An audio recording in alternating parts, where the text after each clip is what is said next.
पांच तत्व का बना ये पिंजरा, पांच तत्व का बना ये पिंजरा, उसमें बोले मेरी मैना, कछु लेना न देना मगन रहना, कछु लेना न देना मगन रहना। उस बालक का उद्देश्य पवित्र था, वो घर से निकला, उसको गुरु मिल गए। ये भी आज किसी ने प्रश्न पूछा है, मैं साथ साथ चर्चा के आपके प्रश्नों का भी उत्तर देता चलूं। आपने पूछा कि आप कहते हैं कि आप गुरु का चयन न करें, आप शिष्य बने ताकि गुरु आपका चयन करे। ये कैसे पता चलेगा कि किस गुरु को भगवान ने जीवन में भेजा है? जब गुलाब का फूल पास आता है, कैसे पता चलता है कि ये गुलाब का फूल है? उसकी कुछ खुशबू भी तो होती है। संत जब आता है जीवन में, सदगुरु जब आता है जीवन में, आपने पूछा तो मैं बता देता हूं, मेरी मति के अनुसार जो बिना पूछे आपके सब प्रश्नों का उत्तर दे दे, वही आपका गुरु है, जिससे आपको पूछना ना पड़े। और भीतर उतर जाऊं तो मैं देखता हूं जिसके पास जाते ही सारे प्रश्न समाप्त हो जाएं, जिसके पास बैठते ही आपके सारे प्रश्न समाप्त हो जाएं, कहने सुनने को कुछ ना रहे, बस एक तेरे भरोसे पे सब बैठी हूँ छोड़ के, एक तेरे भरोसे पे सब बैठी हूँ छोड़ के, उम्र यूं ही गुजर जाए, तेरे साथ गुजर जाए, अखियों के झरोखों से मैंने देखा जो सांवरे, अखियों के झरोखों से मैंने देखा जो सांवरे, तुम दूर नजर आए, बड़ी दूर नजर आए। जिसके पास बैठकर सब प्रश्न समाप्त हो जाएं, द्वंद्व न रहे, दुविधा न रहे। श्री हरिवंश प्रमाण मनम, आपका मन आपको प्रमाण देगा। कभी कभी कोई ऐसा भी आता है कि जिसके सामने झुकने से पहले आप विचार नहीं करते। कभी कभी कोई ऐसा भी जीवन में आता है, झुक जाते हैं आप उसके सन्मुख, आपको भी खबर नहीं पड़ती। कभी कभी कोई ऐसा आता है जीवन में जिसे प्रणाम करना आपको सब सुख दे देता है। तुम सामने खड़े हो, मैं सजदा कर रहा, तुम सामने खड़े हो, सजदा कर रहा हूँ, बड़ा लुत्फ आ रहा है, बंदे को बंदगी, जो बात तुमने देखी, देखी नहीं किसी में। आपकी चेतना सिमटने लगे, आपका मन एकाग्र होने लगे, बिना प्रयास। बिना प्रयास प्रभु मीठे लगने लगे, मधुर लगने लगे। अधरम मधुरम वदनम मधुरम नयनम मधुरम हसितम। प्रभु के माधुर्य का आस्वादन होने लगे। एक नहीं, अनेक लक्षण जब गुरु जीवन में आता है, पर आए तब। कभी कभी क्या होता है कि अब दवाई के जैसे दिखने वाली कोई वस्तु खा लो तो पेट का दर्द थोड़ी जाएगा। ऐसा होता है ना, दवा के दिखने वाली भी कभी कभी एक गोली होती है, पर वो दवा नहीं होती। ऐसे गुरु हो और इसीलिए मैं बार बार कहता हूं शीघ्रता ना करना, कोई जरूरी नहीं इस जन्म में मिले। इस जन्म में गुरु मिले ये आवश्यक नहीं है, पर गुरु मिलने के बाद जन्म नहीं मिलेगा ये आवश्यक है। गुरु मिलने के बाद जन्म नहीं मिलता। गुरु मिलने के बाद मां के पेट में आना पड़े तो फिर भक्ति का सिद्धांत खंडित होता है। भज गोविंद भज गोविंद गोविंद भज मूढ़मते भज गोविंद भज गोविंद गोविंद भज मूढ़मते भज गोविंद भज गोविंद गोविंद मूढ़मते। इसलिए शीघ्रता ना करना, नहीं मिल सकता जो किसी भी साधन से, जिसे चुनते हैं भगवान, जिसका वर्णन करते हैं भगवान, उसे देते क्या है? राम कृपा कर चितवत जेहि संत विशुद्ध मिलहि परते। अभी क्या हो गया ना कि आप देखा देखी बना लेते हो। अगर मैं, अब तो हो सकता है आप में से बहुत लोग ऐसे होंगे जो मुझे बड़े लंबे समय से सुन रहे हैं, वरना उससे पहले क्या होता था, जिससे पूछो बोले हमने गुरुजी बना रखे, हमने आपको गुरुजी बनाना है, हमने गुरुजी बना रखे, अब तुम नहीं बनाया तो जब the control panel is in your hands, आपने बनाया, आप जब चाहोगे तब छोड़ के चल भी दोगे। आप गुरु कैसे बनाओगे? और जो आपने बनाया है वो गुरु होगा कैसे? और ये भी आपको साथ साथ कह दूं, गुरु के जैसे दिखने वाले बहुत मिलेंगे आपको, गुरु के जैसे दिखने वाले आपको बहुत मिलेंगे, उनकी कमी नहीं है, कमी तो गुरु की है, सतगुरु नहीं मिलता।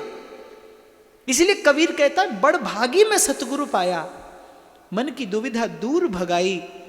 आपने पूछा ना कैसे खबर पड़ेगी, कबीर कह रहे हैं बड़ भागी में सदगुरु पाया, मन की दुविधा दूर भगाई, जो वस्तु में खोजी जग में सो वस्तु घट भीतर पाई। उसी समय वो तत्क्षण आपको अनुभूति करा देगा, समर्थ यदि है तो। आप यदि समर्पित हो, गुरु समर्थ हो, तो तत्काल अनुभूति होती है। मिलन हो गया श्री सूरदास जी और वल्लभाचार्य महाप्रभु का, श्री यमुना के किनारे गऊ घाट पर। महाप्रभु श्री वल्लभाचार्य ने सुना था कि कोई है, कोई सूरदास है, बड़ा बड़ा सुंदर गाता है, तो महाप्रभु ने कहा लाओ बुलाओ उसे। महाप्रभु बड़े रिजवार थे कि कोई मिल जाए सुंदर भगवत लीला सुनाने वाला। इसलिए मैंने आपको कहा महापुरुषों का गुण होता है ये कि सुनने वाला मिल जाए तो सुना दो, सुनाने वाला मिल जाए तो सुन लो। तो श्री महाप्रभु ने बुलाया सूरदास जी को, सुनाए तुम बड़ा मधुर गाते हो। सूरदास जी ने हाथ जोड़ ली, बोले कुछ सुनाओ। और सूरदास जी ने तो एक के बाद एक पद सुनाना शुरू किया। मौसम कौन कुटिल खल कामी, हों सब पतितन को राजा, हों सब पतितन को नायक। खींच गए महाप्रभु जी, बोले अरे आंधरे सूर होए कि घिघियाए रहे हो है, कचू ठाकुर जी को जस गा। बोले ये सब क्या सुनाता है कि मैं ऐसा हूं मैं वैसा हूं, अरे कुछ ठाकुर जी का यश गा। नेत्र सजल हो गए सूरदास जी के और कहा प्रभु जब तक आपकी चरण धूल मेरे माथे पर नहीं पड़े, श्री गुरु चरण सरोज रज निज मन मुकुर सुधार, जब तक आप अपने चरणों की धूल मुझे प्रसाद स्वरूप प्रदान ना करें, अपने मन का दर्पण मांझू कैसे। और जब तक मन का दर्पण स्वच्छ ना हो तब तक श्री ठाकुर जी की लीला का दर्शन कैसे हो, अनुभूति कैसे हो। और बिना दर्शन किए यदि गाऊं तो कपट है प्रभु, तो हे कृपानाथ फिर ये छल होगा। यद्यपि मैं आशु कवि हूं, सूरदास जी जन्मजात कवि है, काव्य प्रतिभा उन्हें जन्म से सिद्ध है, चाहते तो बड़ी सुंदर कविता रच के सुना देते, पर क्योंकि सदगुरु सन्मुख है। सूरदास जी ने कहा प्रभु यदि बिना देखे गाऊंगा तो आपसे कपट करूंगा, और आपसे कपट करके कहां जाऊंगा। सूरदास जी के दैन्य पर रीझ गए वल्लभाचार्य महाप्रभु। कहा ठीक है जमुना जी का स्नान करके आओ, श्री जमुना जी का स्नान करके सूरदास आए, श्री वल्लभाचार्य महाप्रभु ने मस्तक पर हाथ रखा और जैसे ही मस्तक पर हाथ रखा सूरदास जी को लीला दर्शन होने लगा। गुटरवन चल रहे हैं, कन्हैया लाला की पैजनिया बाजे रे, लाला की पैजनिया बाजे रे। गुरु कोई प्रलोभन नहीं देता आपको, कोई झांसा नहीं देता आपको। फिर गुरु कैसा, फिर उसकी सामर्थ्य क्या है? गुरु का अर्थ जो आपको तत्काल अनुभूति करा दे। संत का कल भी मैंने बड़े विस्तार से चर्चा की कि सेवा और तीर्थ भ्रमण फलत हैं काल ही पाए, पर भक्त संग को एक छिन देत भक्ति उपजाए। इसीलिए भक्त का संग श्रेष्ठ है। इसीलिए भगवान ने कहा किसी को अगर अपनी यात्रा आरंभ करनी हो तो प्रथम भक्ति संतन करी संगा, जाइए साधु संग करिए। लेकिन भगवान यहां आदेश दे रहे जाइए करिए, घर बैठे मत रहिए, प्रतीक्षा मत करते रहिए, टीवी चैनल खोलकर मत बैठे रहिए कि बस हो गई कथा, सुन ली कथा। प्रश्न आता है मेरे पास, लोगों बोले महाराज हम तो सुबह से शाम तक कथा सुनते हैं फिर भी मन नहीं लगता। सुबह से शाम तक सुनने की आवश्यकता नहीं है। मैं तो भाई उस विचारधारा का व्यक्ति हूं। मैं कहता हूं बहुत जगह जगह सुनना तो कुसंग करने जैसा है, वो सत्संग नहीं होता। जगह जगह नहीं सुनना चाहिए, थोड़ा सुनिए, थोड़ा चुनिए और फिर थोड़ा गुनिए, इसका नाम सत्संग है। और ये उपनिषद का सिद्धांत है। ऐसा ना समझना कि मैं आपसे अपना कोई निजी विचार कह रहा हूं। आत्मा अरे वा दृष्टव्य श्रोतव्यो मंतव्यो निधिध्यासितव्य। थोड़ा श्रवण, फिर थोड़ा मनन और फिर थोड़ा उसे जीवन में धारण करने का प्रयास। कोई एक सिरा पकड़िए, कोई एक सूत्र उठा लीजिए, कोई एक विचार प्रसाद स्वरूप ले जाइए यहां से और यही भावना लेकर आइए कि ये 3 घंटे जो कहा जा रहा है वो सब आपके लिए नहीं होगा, लेकिन कोई एक विचार आपके लिए अवश्य होगा। जब आप आते हैं तब आप इस विचार से आइए कि सब कुछ आपके लिए नहीं होगा, लेकिन कुछ आपके लिए अवश्य होगा। जैसे पुजारी मंदिर में भगवान को भोग लगाता है थाल में खूब सारे मोदक सजाकर, तो वो सारे मोदक आपके लिए नहीं होते, पर कण प्रसाद तो आपको अवश्य मिलता है ना। बिल्कुल ठीक ऐसे ही भिन्न भिन्न भावों को निवेदन किया जाता है व्यासपीठ से। सब कुछ आपके लिए नहीं हो सकता, पर कुछ आपके लिए अवश्य होता है। कोई एक विचार चुनकर जाइए यहां से, चिंतन करिए, उसका विचार करिए और साथ में प्रभु की कृपा का अनुभव भी करिए। वो विचार आपको क्यों मिला? अगर प्रभु न चाहते तो आपके मन में ये पुण्य संकल्प स्फुरित ना होता, प्रभु ना चाहते तो आप यहां तक आ ना पाते, प्रभु ना चाहते तो यहां बैठकर भी आपका मन विक्षेपों से भरा रहता, आप श्रवण न कर पाते, आप ग्रहण न कर पाते। यदि कोई एक विचार चुन पा रहे हैं आप, अर्थात प्रभु चाहते हैं कि अब आपका जीवन सतपथ पर आगे बढ़े, आपके जीवन में शुभ संकल्प स्वरित हो, आपका जीवन सुमधुर सुमंगल भावनाओं से सुसज्जित हो, इसीलिए आपके लिए सुयोग बना। प्रभु की कृपा का आश्रय लेते हुए, आधार लेते हुए, प्रभु मुद्रिका मेली मुख माही जलधि लांघ गए अचरज नाहि। मेरे लिए तो इसीलिए कल मैंने कहा था it is not just a story telling session, it is somehow the spiritual awakening. एक जागृति के लिए एक प्रयास है, आपको सबल बनाने की चेष्टा है, आपको भीतर से आपके भीतर की दुर्बलता दूर करने का प्रयास है। आप मनुष्य हैं। कल भी मैंने कहा था, फिर दोहरा दूं अपनी बात कि आप संसार को पाने के योग्य हो कि ना हो, पर आप भगवान को पाने के योग्य हैं क्योंकि आप मनुष्य हैं। ये संभावना है आपके भीतर, अपनी उस संभावना का अनुभव करिए, विकास करिए। कोई एक विचार लेकर जाइए, फिर उसका चिंतन करिए। नहीं तो जीवन बीत जाएगा आपको सुनते सुनते, सिर पे बोझ और बढ़ जाएगा, बोले इतनी कथा सुन ली। कह देता है कोई, अरे महाराज जितना आपने पानी नहीं पिया उतना हमने दूध पिया है। मैंने जितनी आपकी उम्र नहीं है ना, उससे ज्यादा कथा तो हम सुन चुके। नहीं तो सिर पर वजन बढ़ेगा। बस ये भी सुन लिया, वो भी सुन लिया। ये सुनना सुनने के लिए नहीं, ये सुनना चुनने के लिए है। और चुनना चुनने के लिए नहीं है, चुनना गुनने के लिए है।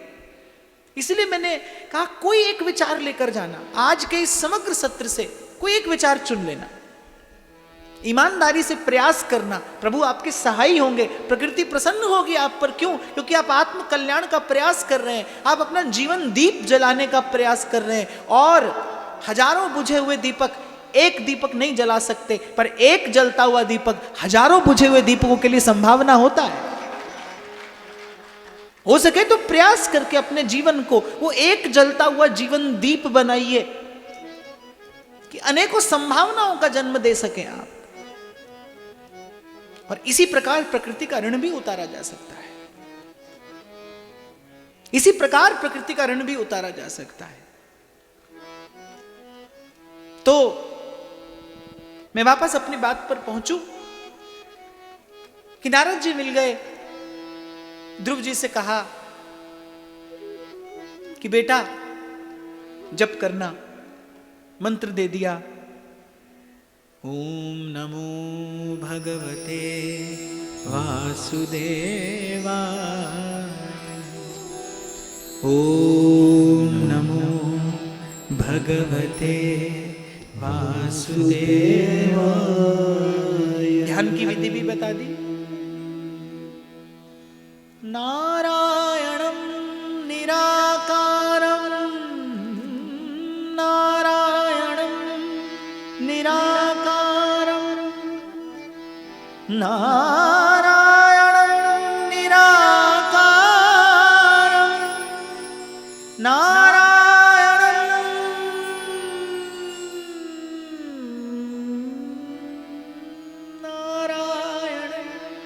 निराकारं, नरवीरं नरोत्तमं, नरसिंहं नागनाथं च, नरसिंहं नागनाथं च, त्वं वन्दे नरकान्तकम्। ओम नमो भगवते वासुदेवाय, हरि ओम नमो भगवते वासुदेवाय।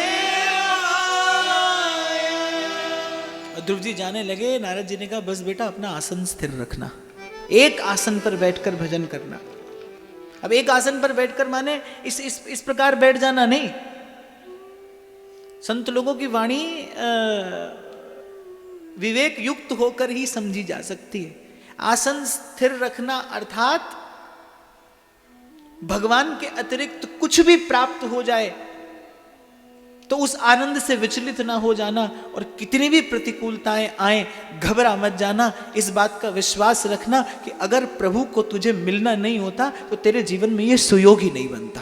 आसन स्थिर रखना कि प्रसन्नता तुझे विचलित ना कर सके, प्रतिकूलता तुझे पीड़ित ना कर सके। बस इसी भक्ति का, इसी भावना का नाम भक्ति है।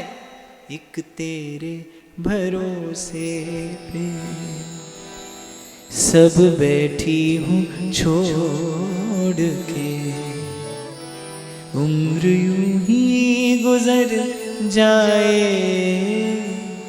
तेरे साथ गुजर जाए। इसी भावना का नाम भक्ति है। और भगवान ने कहा आरंभ करना हो तो प्रथम भक्ति संतन करी संगा। और बड़ा अच्छा प्रश्न पूछा आपने कि जैसे फूल के निकट जाओ तो सुवास प्रसाद स्वरूप मिल जाती है, बिना प्रयास के मिलती है। चंदन के वृक्ष के निकट कोई बैठे तो शीतलता और सुवास उसको सहज में मिलेगी। गंगा के किनारे कोई बैठे, न लगाए डुबकी न लगाए गोता। कुछ लोगों को ज्यादा जाड़ा लगता है, तुलसी बाबा तो कहते ही हैं, बोले जड़ता जाड़ विषम जब लागा, गयो न मज्जन पाप अभागा। कोई अभागा ऐसा भी होता है गंगा किनारे पहुंचकर और गंगा जी के जल की शीतलता देखकर घबरा जाता है, बोले नहीं स्नान नहीं करेंगे, बस छींटा लगा लेते हैं। और कोई तो छींटा भी नहीं लगाता। ऐसी सत्संग में भी इसी प्रकार के लोग आते हैं, बड़ा परिश्रम करके पहुंचेंगे पर थोड़े दूर दूर बैठ रहे, कीर्तन हो तो बस ऐसे ही। हम कहा ऋषिकेश में कथा कह रहे थे, अब महाराज वहां पर ऐसे ऐसे लोग कि मैं कीर्तन करा करा के पगला गया, वो ऐसे हिले नहीं, न हिले न डुले। मुझे बड़ा कष्ट हुआ। अरे मैंने कहा भगवान के नाम के अनुकीर्तन में जिसे आनंद नहीं आता वो कैसा मनुष्य है। फिर मेरे बाबा ने मुझे एक युक्ति सिखाई, बोले बेटा ऐसी मूर्ति कहीं मिल जाए ना तो तुझे एक युक्ति बताता हूं। बोले कह देना जब कीर्तन होता है ना तो पाप झड़ते हैं। बोले जो ताली बजाता है उसके झड़ते हैं, जो नहीं बजाता उस पे चढ़ते हैं। अब तो बाप मैंने कहा चलो ये नुस्खा आजमाना चाहिए। एक जगह पर फिर मिल गई ऐसी कुछ मूर्तियां, न हिले न डुले। आप तो बड़े अच्छे हो, तो न हिले न डुले। मैंने कहा कि भाई देखो कीर्तन है, जो ताली बजाएगा उसके पाप झड़ेंगे, जो नहीं बजाएगा उस पे चढ़ेंगे। अब तो साहब मेरा कीर्तन रुक गया, ताली नहीं रुके, ताली नहीं रुके। और कई कई बार मैं विचार भी करता हूं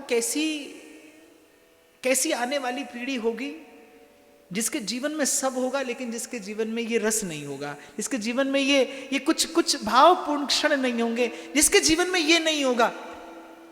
तुझको पुकार रहे आओ रसिया, तुझको पुकार रहे आओ रसिया। और अब मैं थोड़ी काम की बात कर लूं आपसे।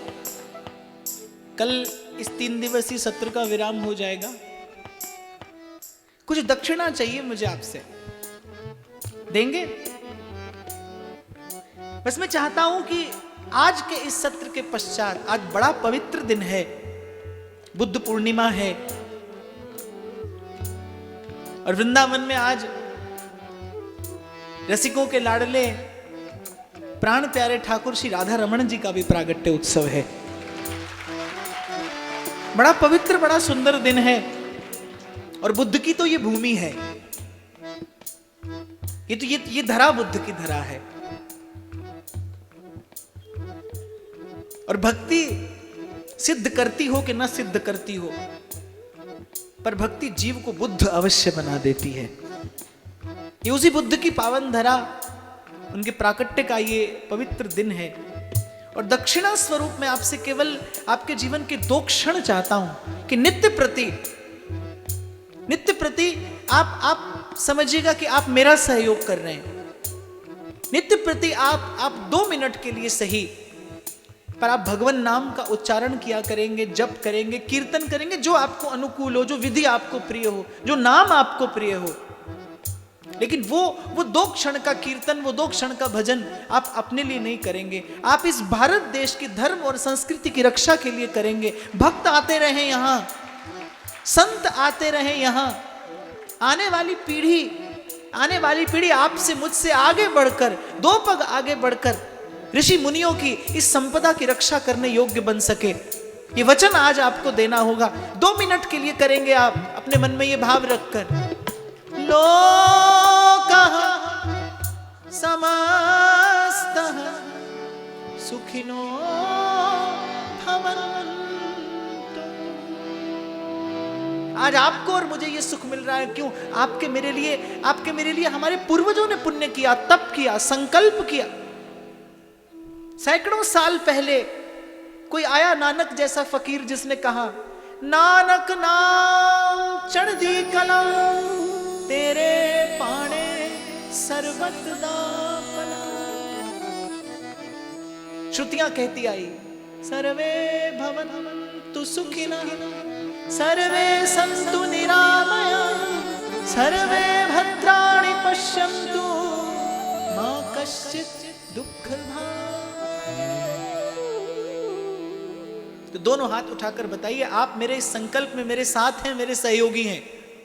केवल 2 क्षण चाहता हूं मैं आपसे, इस पवित्र भावना को अपने जीवन में स्थान देना। ये 2 क्षण का हरि नाम, क्योंकि कलयुग का धर्म हरि नाम संकीर्तन है। कलौ तद्धरि कीर्तनात्। ये 2 क्षण का हरि नाम संकीर्तन करना, इस देश की धर्म और संस्कृति की रक्षा हो, हमारे ऋषि मुनियों की आध्यात्मिक संपदा सुरक्षित रहे और आने वाली पीढ़ी इसकी सुरक्षा के योग्य बने, इस चिंतन के योग्य बने। इस पवित्र भावना को जीवन में लाना आरंभ मेरे साथ ही करिए। गोविंद राधे माधवा गोपाल राधे माधवा, गोविंद राधे माधवा गोपाल राधे माधवा, गोविंद राधे माधवा गोपाल राधे माधवा, गोविंद राधे माधवा गोपाल राधे माधवा, गोविंद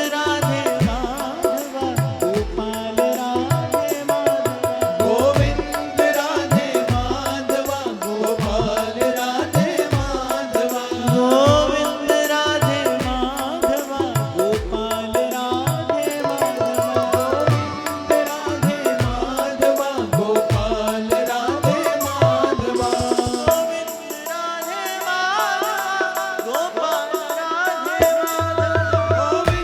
राधे माधवा गोपाल राधे माधवा, कल जब मैं आ रहा था तो मैं कह रहा था बड़ा सुखद अनुभव है। भारत देश में इतना स्वच्छ नगर देखना ये बड़ा सुंदर अनुभव है, बड़ा सुखद अनुभव है ये। तो आप लोग तो स्वच्छता के सिद्धांत से परिचित हैं। मेरे तुलसी बाबा कहते हैं, भाएं कुभाएं अनख आलसहूं, नाम जपत मंगल दिसि दसहूं। जब आप 2 मिनट का ये हरिनाम कीर्तन ये उच्चारण किया करेंगे, मैं आपको सिद्धांत बता रहा हूं, आपके रोम रोम से पवित्रता का संचार होगा, क्योंकि आपका उद्देश्य स्वार्थ नहीं परमार्थ है। प्रकृति उस परमाणु का सदुपयोग करेगी, ये सारा अस्तित्व निर्मल होगा। जन जन के मन में शुभ संकल्प स्फुरित होंगे। क्यों? क्योंकि आप इस अस्तित्व का एक बड़ा महत्वपूर्ण हिस्सा हैं। आप इस अस्तित्व का एक बड़ा महत्वपूर्ण हिस्सा हैं। इसीलिए बड़ी विनम्र प्रार्थना, और व्यासपीठ को तो आज्ञा देने का भी अधिकार है।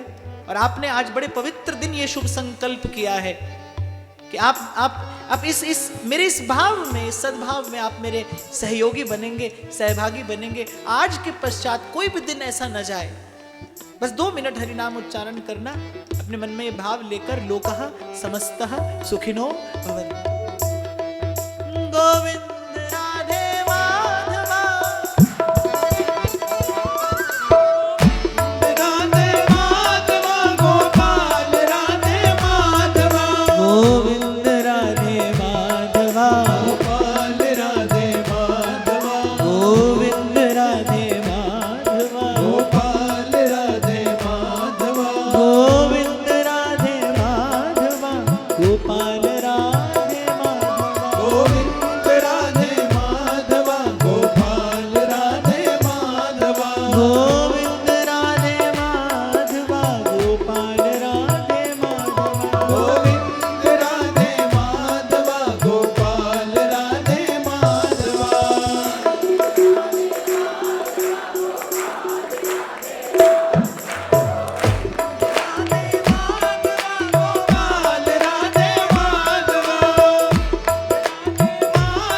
गोपाल राधे माधवा,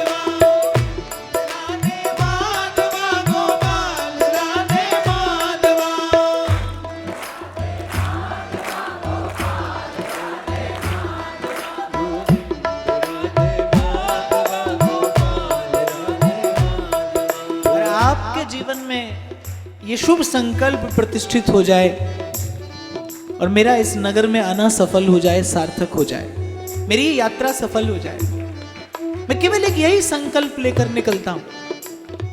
मेरा जीवन दर्शन ये कहता है कि एक जलता हुआ दीपक, वो जाने कितने दीपकों के लिए संभावना है प्रकाश की। एक जीवन जो जाग गया है, एक जीवन जो प्रकाशित हो गया है, सुवासित हो गया है उस सत्य की सुवास से, वो जाने कितनों के लिए सुखद हो जाता है, कितनों के लिए साधक हो जाता है। और ये ना समझना कि मैं किसी और युग की, किसी और काल की, किसी और देश की बात कर रहा हूं। I am talking something very practical, क्योंकि मैंने कहा मेरे लिए धर्म की परिभाषा आरंभ भी यहीं से होती है। धर्म प्रायोगिक हो, वो आज इसी क्षण जीवन में उतारा जा सके, वो केवल पुस्तकों का, केवल ग्रंथों का, केवल किताबों का विषय ना हो. It should be very practical.